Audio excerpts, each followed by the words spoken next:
तू अशी का बसली नाही ग, मला जाम डिप्रेशन आलंय. अरे डिप्रेशन असं येतं आणि जातं असं नाही घडत अजिबात. किंवा परीक्षेत कमी मार्क मिळाले, मला डिप्रेशन आलंय. बॉस 4 दिवस मी डिप्रेशन मध्ये होते. 4 4 दिवस.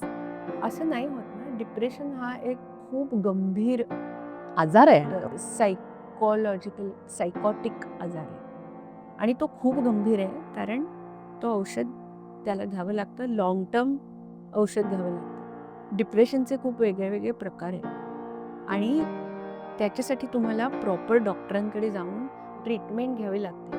4 दिवसाचं ते छोटंसं दुःख असतं. हां. ते मित्रमंडळीनं भेटलं किंवा सिनेमाला गेलं बरोबर. किंवा छान काहीतरी खाल्लं किंवा काहीतरी वेगळं केलं की बरं वाटतं. बरोबर. मला डिप्रेशन आलंय हे कृपया म्हणू नका. जसं मी मगाशी म्हटलं, की आपल्याला खूप एखाद्या वेळेला सिव्हिअर खोकला झाला तर लगेच मी ॲस्थमॅटिक झाले असं पण नाही ना म्हणत. पण मग डिप्रेशनच्या बाबतीत आपण इतके सहजपणे कसं म्हणू शकतो? मेजर डिप्रेसिव्ह डिसऑर्डर हा एक अत्यंत सिव्हिअर आजार आहे. डिप्रेसिव्ह पर्सनॅलिटी असते, बायपोलर असते, की जेव्हा पेशंट्स कधी एकदम डिप्रेस्ड असतात, कधी खूप हायपर असतात. हे सगळे आजार आहेत. त्यामुळे एखाद्या माणसामध्ये कधी जरी मूड स्विंग्स दिसले तर लगेच हा बायपोलर आहे असं म्हणू नये. जस्ट बिकॉज तुम्हाला हे शब्द माहिती आहे म्हणून ते वापरलेच पाहिजेत असं काही नाही. ते फक्त मानसिक नसतं.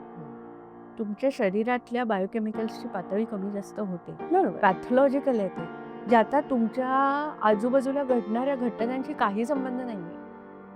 मी एखाद्या परीक्षेत फेल झाले तरच मला डिप्रेशन येईल असं नाही.